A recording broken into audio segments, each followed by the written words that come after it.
From Toronto, this is JWeeklyCanada, starring Ieden and Susan Minuk.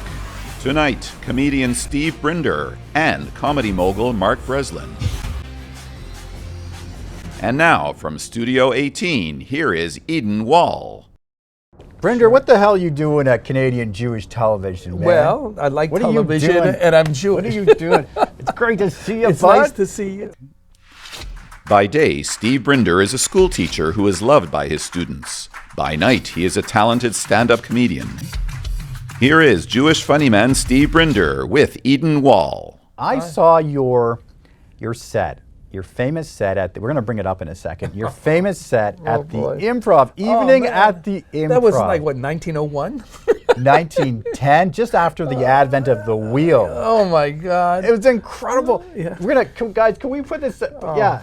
Lior, put this I'm up not right watching now. it. It's going to be amazing. Now, and also, this is a first on our show. What? First time we have ever broken the, the fourth wall, the third wall. Yeah. We're going to make you larger than Oh, life. I'm so Stephen lucky. Brinder. This is Stephen, guys, you're in for a treat. This is Stephen Brinder, 1979, 1980, evening at the Improv. Let's take a look right now. Look at this handsome guy, Steve.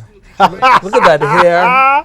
Yeah, look, you know Steven! what? I look good. Stephen, I look good. look at this guy. Oh, man. Stephen Brinder. Oh my. Now I have to do something for you, Steve. I got to do something for there you, you go. Stephen Brinder. There he Stephen is. Brinder. Hot wall. Stephen Brinder with Give the it to me. with the three buttons down. There you go. Oh my God. This is in honor of my friend There he Stephen is. Brinder. But let's talk about that gig. You know, at the time, and a lot of our viewers are too young to really understand this, evening at the Improv was heavily coveted. Yeah. So to get on stage there was a big thing. Yeah. And do you remember that evening now? I mean, were you super nervous? Were You're you always nervous. If you're not nervous before a performance, if you're a performer, You don't care. Judy Garland would fall apart just when she was being introduced. They had to have someone there going, "No, Judy, you'll be good." And I think if you're a performer, you really want to do well. But who got you the gig? Who got you that gig? Do you remember? You had a big time Hollywood agent at the time? No, they had people in LA who came up and they were looking for comics. And they saw me and they said, I was floored. No, but how did you get the gig? Do you remember? I think it was an agent. I think it was an agent for the show that was looking for comedians in Toronto. There's a couple of us. Okay, and then you're at evening at the Improv, and then things start clicking for you. You're getting TV gigs, you're getting commercials, you're getting acting jobs. So it's like one thing leads to the next, right? And it was a real comedy boom back then. Correct me if I'm wrong. Yeah. So, but one thing that really fascinated me, even then, you were still involved in your teaching. Am I right? And it's something that, Steve, you've always said has kind of grounded you. Yeah. Is that? Well, it's the real world. You know, like when you're a performer, you're in Sudbury for a week, what do you do? Yeah. You know, and you live in your own world, you know. But when you teach, you have to open up and you hear kids. And I've always loved both of them. I'm a history teacher by heart.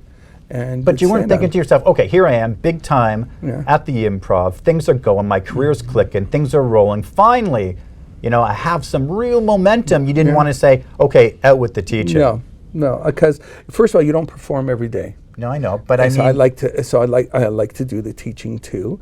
And but what is it that draws you so much to teaching? Because I love the kids.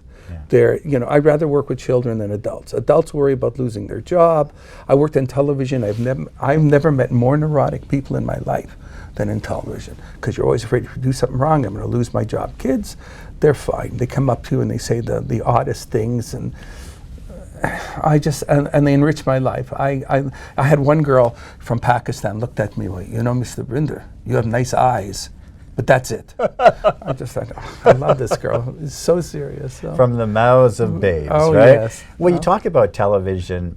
Let's cut to television. You were doing live, and this is something I used to do, so I really respect this. Live Eye, was it? Or Man on the Street? I worked on City TV, and I did Live Eye. And the trouble with Live Eye, if there's something that goes wrong, you're dead. I remember once I was a host of a show called Citywide on City TV. And he said, all of a sudden, 3 hours before we go on, they go, we wanted you to do a Passover ceremony. I go to my sister's on Passover. I don't know how to do one. So I do this, and I run in, and I get some wine, I get some matzah, and then I say, get me a kid who can do the 4 questions. Yeah. And so they bring this kid in from the day Hebrew school who can sing, and I tell him, I have 2 minutes, so do the 4 questions. And he looks at me and goes, okay, and I start off, so let's see. So, hi, we're back here at City TV. We have someone who's going to sing the 4 questions. This is always done in a Seder. And he comes on, he starts singing, Allah. He didn't get through the first one. Then I have to put my big head in the camera and go, we'll be back in a couple of minutes with more from a Seder ceremony. I was like, I go, come on, I got 2 minutes, you got 4. You didn't get through the first question. Oh, there's a famous story about you. Tell me if this is true, because you hear all these stories. Some are just rumors. Did you have a big fight with Penn and Teller? Yeah. Or who was the little guy? Was it Teller? I don't know. I think it was Teller. First, that was on breakfast television. Okay. And but did you really get into fisticuffs? We nearly did. Yeah? We nearly did, because they came in arrogant, like they're doing us a favor. The big guy was rude to Ann Romer, who's a lovely woman. Yeah, very lovely. And the little guy, I'm interviewing him, and he starts like putting stuff all over my body. He puts like sugar in my pocket. And I go, I'm not standing for this. So I think I threw some orange juice in his face. Then he took coffee on my head, and then I said, okay, I better stop this, because we're going to get into a fight on live television. Anyways, we stopped. We ended the piece, and he went ballistic on me. He says, you can't, I'm going to take it. I go, come on, let's go. You started it. It was that arrogance, that showbiz arrogance that I didn't like. Well, it's interesting, because here I have so many guests coming on, and we're lucky. We land some pretty big names, icons. And it's the most irritating thing for me is that most of them have egos bigger than me. Yes. And if that's even possible. And it just drives you crazy, because I've always thought of this as any other job. Yeah. I mean, a carpenter works hours on end to chisel and refine and tweak, and by the time he's done, he has this amazing, finished product. And I feel that television is no different. We're no better, no worse. It's a job. Get over yourself. But there's a lot of big egos in here. There's a lot of neuroses, and because you can be gone. You can be gone in a second. Fair enough, but who cares? Quick commercial break. We're having fun here with the amazing Stephen Brinder. We'll be right back right after this. You're watching Canadian Jewish television. It's amazing. Good? Yeah. When JWeeklyCanada returns, Susan Minuk sits down with comedy mogul Mark Breslin.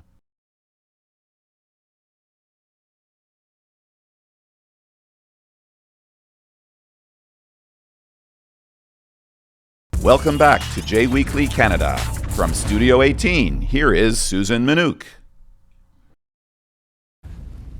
Hi, Mark. Welcome back to Canadian Jewish television. Thank you, Susan. It's always a pleasure to be here. It's good. Nice to see you. Mark Breslin is a Canadian entrepreneur, producer, stand-up comedian, and actor, best known for being the co-founder of Yuk Yuk's.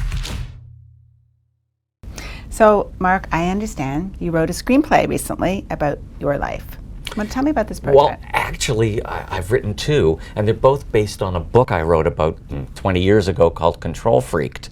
One of the screenplays is about the founding of Yuk Yuk's and the messiness that was, which was great. It was the gang that couldn't shoot straight. We did everything wrong, and that's the sort of motor that drives the comedy in the script. The other one is a more fictionalized version of all the stuff that happened to me when I was about 12. I had a very eventful 12-year-old life, and a lot of changes. I had some family problems, and my sister was getting sick with MS, and I was the youngest person in my school because I'd skipped 2 grades. I was a little kid. I was like 4'8", and I was trying to date girls who were, 5'9", and it was very busy. Let's just say it was very busy. And I encountered a lot of anti-Semitism in that particular school before I moved to a Jewish neighborhood. And a lot of it is also about that too. It's about, I guess, anti-Semitism in Toronto in the 1960s, which people don't really think about, but it really existed. Fascinating. I look forward to that. So, you've mentioned several times in your past in interviews, really, about your early years and how they were marred with pain and some anxiety and depression. and that you didn't receive so much support from loved ones. Well, I'm not sure that's exactly true. My parents made sure I was seeing every psychologist and psychiatrist in town. Well, it's real Woody Allen territory. You know, I look at you and I see you're in Order of Canada among your other accolades, so how inspiring is that? But when I say that you didn't get support, I was thinking really more about your early years in terms of comedy. Oh. Initially, I mean, no, not they even kinda just go initially, together. all the way through. My parents were so upset about what I was doing that they were just spending time arguing over a gun and who would get to kill each other first. They never came around to it except for my father. Now, my mother hated what I did because I was a good student.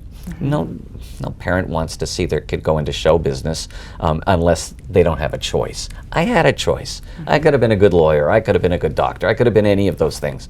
I didn't want to do any of them. People always say, you got to follow your dream. But I didn't really have a dream. But I was chased by my nightmares. And my nightmares were sitting at a desk. That's what I didn't want to do. And actually, before I got into comedy, I went to Glendon College because I thought there was a chance I would want to be a career diplomat. Now, if you know anything about me, you'd realize that diplomacy is not my major skill. I kind of say things the way they are. Was the impetus to be funny and be a comedian, or to run the business side of a club? Both or neither. I wasn't sure. I only knew that what I was doing felt right at the time, but I never thought of it beforehand. And you know, looking back on my life, it would have been so obvious for me to think, wait, a career in show business, that's what I'm kind of groomed for, I'm kind of made for, and it never even occurred to me until I was actually in show business. JWeeklyCanada will be right back.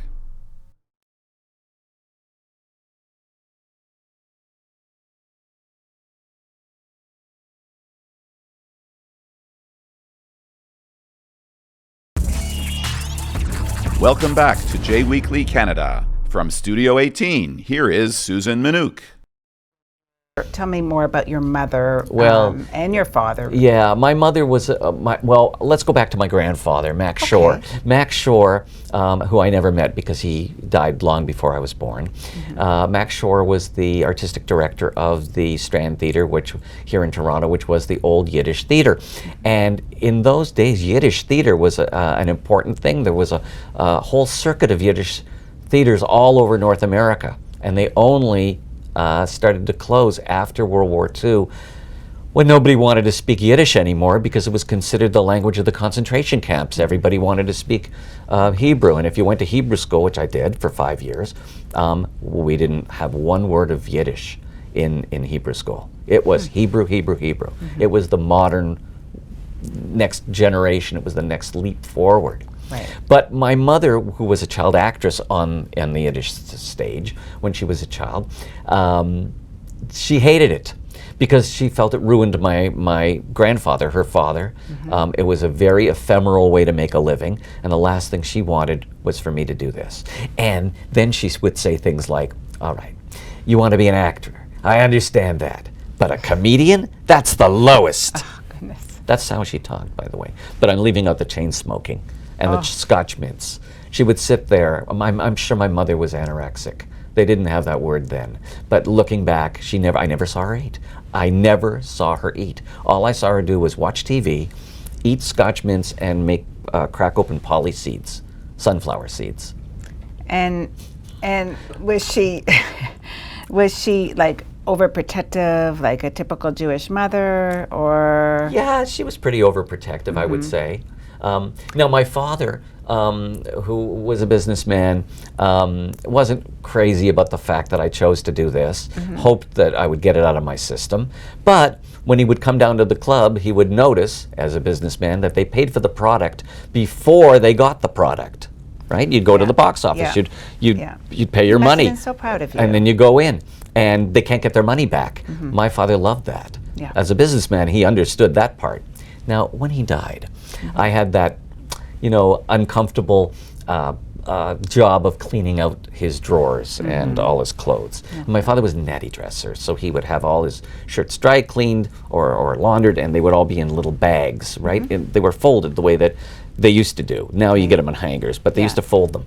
So I went and I started taking out all his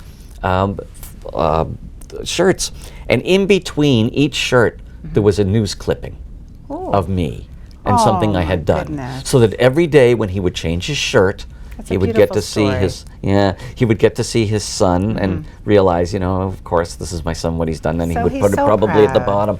Yes, my father was, I realize now, proud of what I did. My mother was not. She was disgusted. But I can see how you said having that background, like it's almost that this career path was. Well, it written wasn't for just you. that. I was a complete junkie for comedy when I was a kid. I had a subscription to Mad Magazine when I was 8 years old. Most people did though. I know. Yeah. Well, I That guess was a maybe thing. that's true. I would watch 4 hours of sitcoms a night. Okay. Not realizing that someday I would maybe use that knowledge of watching how you make people laugh. But it didn't occur to me at the time. But let's go back to your early years. Sure. You did suffer. I don't know exactly from depression or anxiety.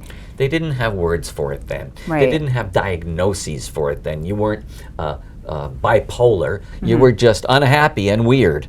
And I was unhappy and weird. But I think I was weirder than I was unhappy, which is what saved things. See, here's what I've come to believe about mental illness. I think that madness is dosage related.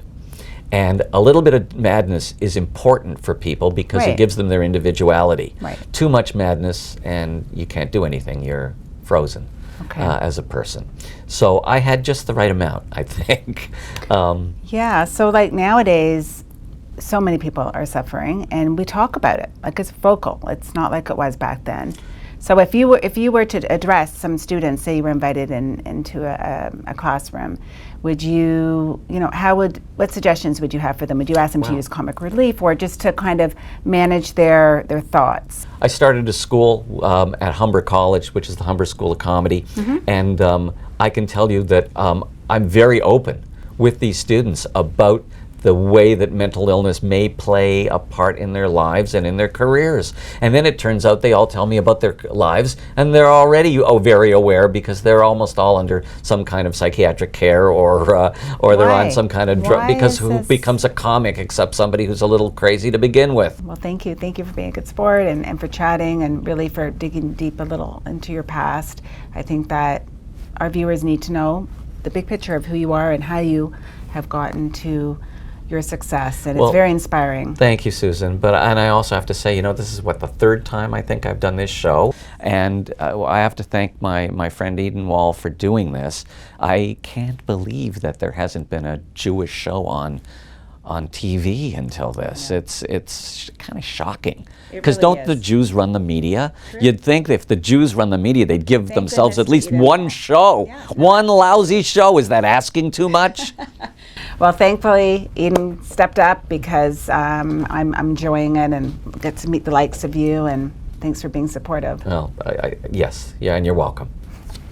You're watching Canadian Jewish Television. My name is Susan Minuk. Help! I'm being held here captive against my will. Somebody come in and rescue me, please. Help! Be right Help! back. JWeeklyCanada will be right back.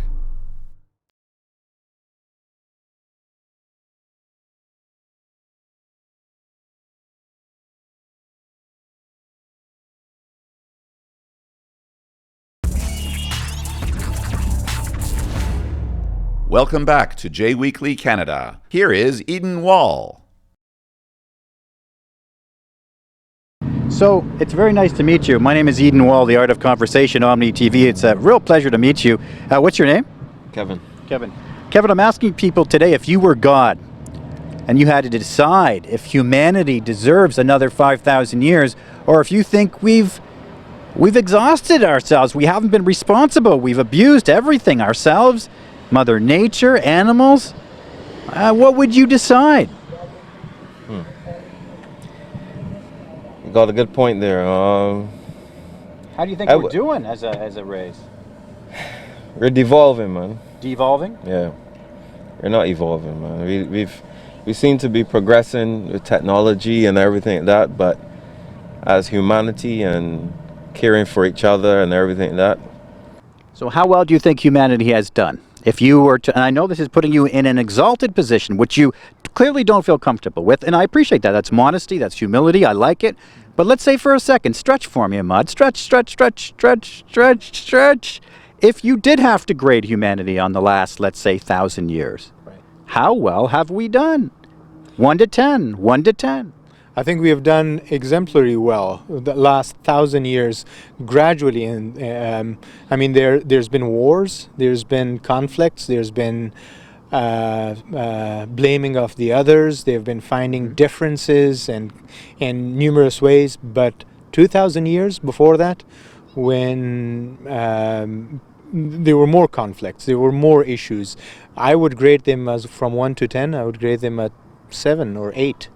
While we're progressing, while globalization, everything has made things smaller, we seem to be moving away from what makes us human. What does make us human?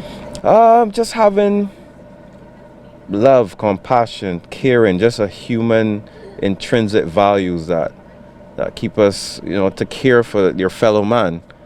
And it's like we get desensitized to crime, we get desensitized to even say this, sex, violence, everything like that is like we could just walk past and it's just another day, Before you would be like, oh my gosh, look at that. Now we're just taking out phones to just film it rather than call for help. There's no doubt it's disgusting what humans are doing to each other, but people are going to do what has been done to them, right? So it's just a cycle of pain.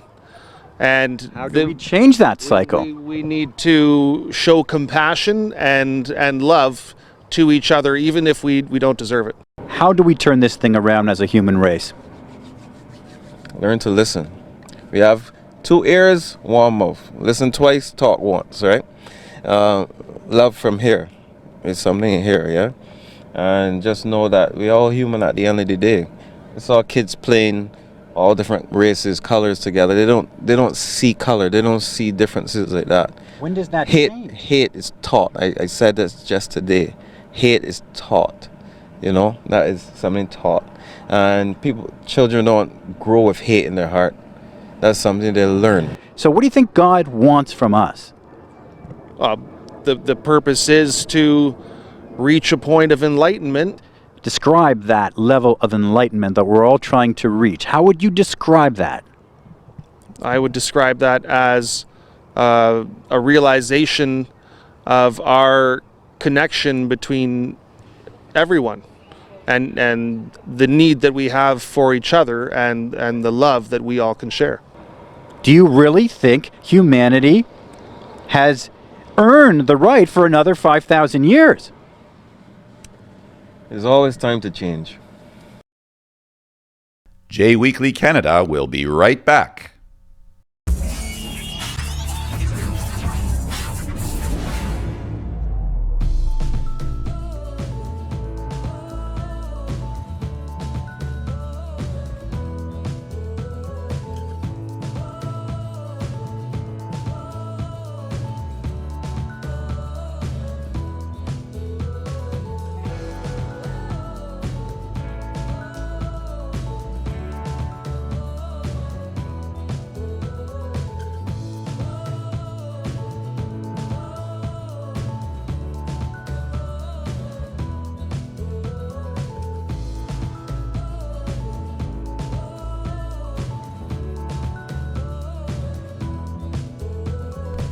You've been watching JWeeklyCanada. See you next week.